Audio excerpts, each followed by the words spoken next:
the National Publicity Secretary of the ADC, Mr. Bolaji Abdullahi, joins us virtually. Mr. Abdullahi, thank you so much for coming on the program. Good morning. Good morning, Jeff, and other members of the team. Good morning.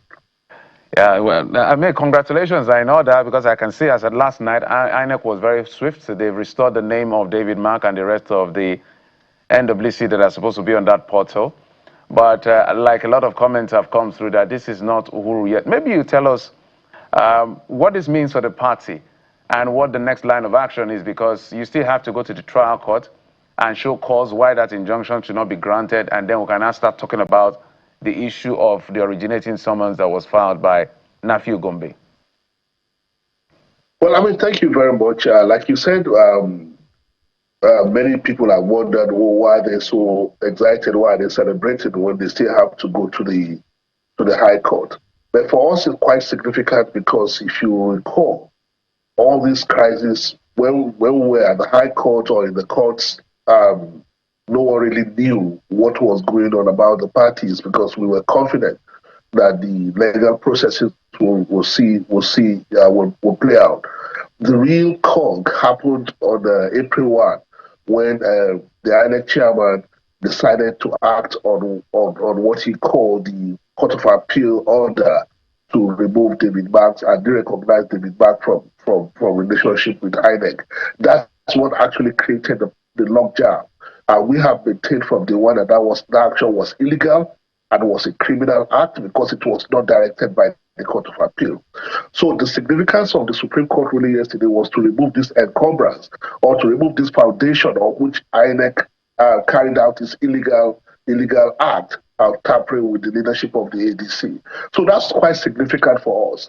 And we are delighted to see that INEC had decided to course correct and done so swiftly. It now means that normalcy is restored at that level. We can now continue to engage with them. We can now begin to prepare for our primaries. We can now begin to move forward. And so the immediate threat that action constituted to our ability to participate in the 2027 election is at least for now removed. So until the Court of Appeal the Federal High Court now rules against us. So for us, it's quite significant, and because we're working under a very tight deadline of the electoral of the guidelines of INEC. So now means that we can engage, so that's quite significant. I mean, you're right. We still have a long way to go, and apart from this instant case that you are referring to, there's another one coming up, which the government has directly involved itself, seeking the deregistration of the African Democratic Congress itself. That's another very ridiculous. So we are aware that the people doing this are not going to stop because the agenda has not changed. It's to ensure that by 2027, President Bola Tinubu is the only viable presidential candidate. That has not changed. We got this victory, we enjoyed it, but we know that the battle continues. So, in talking about the battle continues, before my colleagues chip in, we know that there's a judgment that came in a day before the Supreme Court judgment that has to do with state congresses. We understand 7 state chairmen had approached the court sided with them about the tenure. And I also know that you made a release to the effect that the new people that were supposed to assume office, they've been told as a then not to assume office till the expiration of that tenure. And we had a conversation with one of those persons who had instituted a suit yesterday. So how does the party intend to manage what this may cause for it? Because is it that the party is going to say at the end of their tenure, I think 13th or so of May, leave office, or the party is going to appeal the judgment? What exactly is the plan? Well, I mean, the lawyers are handling the legal part of it. On the political part of it, whether they like it or not, their term expires latest May 19th, whether they like it or not. So after that, they can no longer claim to be competent officials of the African Democratic Congress. And there's not going to be a vacuum. So the leadership of the ADC will find a political solution to that. We've already conducted our congresses. But all those issues will be sorted and will now be reviewed in the context of the Federal High Court ruling, which we disagree with. We believe that with due respect, the trial judge was very, very wrong, and we don't want to begin to bandy conspiracy theory here. But we know exactly what has happened, and we are going to see it through. So we are aware that all these things will happen. We don't expect that it's going to be so. Like we said yesterday, what made the Supreme Court ruling of yesterday is quite significant to us. Is that now we are no longer stranded. Now we can participate in the political process, and that's what's exciting most people. And most significantly, two things happened yesterday that we may want to overlook. One is that the moment it was pronounced that the status quo antebellum issue should be dismissed, it was the joy across the country was rapturous.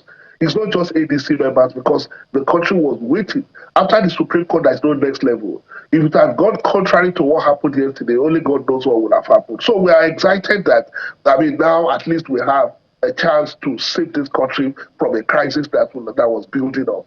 So that was quite significant. And secondly, that the Supreme Court unanimously could take that decision in spite of the pressure that we know they faced. So that's also significant victory for Nigerians, and that for us, that's enough reason to celebrate, regardless of what will happen down the line.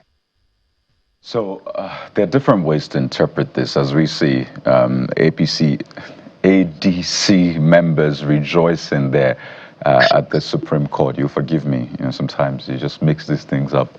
But a lot of people see it as a booby trap, Malam Abdullahi. So they see this as temporary celebration, some sort of bait. You see this as a temporary win, you get carried away. Because what the Supreme Court inadvertently did was to give legitimacy to at least the process that has begun at the Federal High Court, saying, go back there, follow through with the process, which you say you disagree with, that you don't even think that the Federal High Court should hear it in the first place. But the Supreme Court is saying, no, let them hear it, follow through, and let's see how that comes out. And that is where people see the booby trap, that this is going to then elongate the process, distract you, and eventually when a decision is made, it may be catastrophic for your party. But my question is this: do you still have faith in the judiciary? Because the Supreme Court ruled in your favor, and there's a lot of jubilation. If a court does not rule in your favor, would you take it all in good faith and say, well, some you win, some you lose, and still have faith in that system? No, we thank you very much, and that's very, very significant question. You said, okay, this instant of the Supreme Court really favored us. We are celebrating, but there are still booby traps, and there are still. Look, when you are fighting a war, you can celebrate a battle. When you win a battle, you celebrate it. But that does not mean that the war is over. We are conscious that the war, this is going to be a long war, but we are ready for it. And we have demonstrated that we are capable of fighting this war. And that's what has led us to this point. This particular battle yesterday, we won that. And we are not going to allow anybody to minimize the significance of what we have achieved. And we want our members to enjoy that victory of that particular battle. But the war is still on. And we are not going to lose focus that it's a marathon. So we are going to keep fighting. Now, on question of whether if a court rules against us, I think we should take it on a case by case. We are going to take it on a case by case basis, and we are going to take every issue on its merit. I just told you that we agreed that the Supreme Court has ruled, and anybody sitting in that court yesterday and listening to the erudite submission of the Lord Justices will agree that they have done a very thorough work. But we don't see that all the time. Sometimes maybe that's why the Supreme Court, in some of the lower courts, one of the things you hear that just even ridiculous to some of us who are even laymen, and you wonder what is going on here. So, but in the case that, okay, let's go back to the High Court, we are very confident that we'll have a very clear case, because the issue is about leadership. And it is very clear, it is established that anything that has to do with the leadership of a political party is not justiciable. The issue that was taken to Justice Abdullahi at the Federal High Court last week, the one that's about, it's about congresses. It's not about leadership. So we can understand why the court could rule on that, whether it's famous us or not, and we are going to continue to explore other opportunities in regard to that case, to appeal it and to do whatever we needed to do to make sure it does not truncate what we are trying to do within the ambit of the law. But in this particular case, that the Supreme Court has referred us back to the Federal High Court, we are very clear. It is about the leadership of the political party and nothing else. So it is established for over 5 years now that such matters are not justiciable. So for us, we are confident that we are still a country of law. Where we find that we have been treated unfairly in accordance with the law, we are going to explore opportunities to seek redress. And will continue to do so like we have done in this case up to the highest court of the land. That's what citizens do. And that's why those courts are there. That's why the laws are there. So if we call a judge rules against us and we're not happy, we go to the next level. If we're not happy, we go to the next level until God says, okay, because after Supreme Court, there's no next level. But we're happy that at the Supreme Court, we got judgment yesterday. And that's why we are celebrating. We are not saying that the war is over, and we are not oblivious of what you call booby traps. All right. Well, we hope that the celebration continues because we want opposition to thrive. But will the party be appealing the High Court ruling that nullified the state congresses conducted by the David Mark group? That's on the one hand. On the other hand, as the Supreme Court ruled on accelerated hearing for the Nephew Gombe case, and you're returning to the High Court now, what if somewhere down the line there is a ruling favorable to the Gombe group upholding its contention to the David Mark leadership, and by that time your party has gone ahead to conduct presidential primaries, National Assembly primaries, governorship primaries, and you are now faced with another contention that invalidates those primaries that you conduct. How would the party respond? Yes, you said what will happen if the judgment of the Federal High Court that we've been asked to go back to does not favor us. I mean, when we get to that bridge, we shall cross it. But the point is that any action that we take now, at the time that we take it, that we are legitimate leaders of the party, cannot be validated in retrospect. I mean, even we who are laymen know that. So this is the significance of what has happened yesterday. So if we get to the court of oh dear, we get to the Federal High Court, but Mr. and the Federal Abdullahi, High Court rules against us, then we take it up from there. The but Federal Mr. High Abdullahi, Court cannot be the final court in the land. Isn't that assuming and a bit naive? Because I'm sure the party didn't expect that the Court of Appeal would order a status quo antebellum ruling, which at that time INEC responded to by refusing to recognize your group and delisting the name of your national chairman and national secretary from its website. So aren't you assuming that nothing from the courts in the future would invalidate any action that you take from now?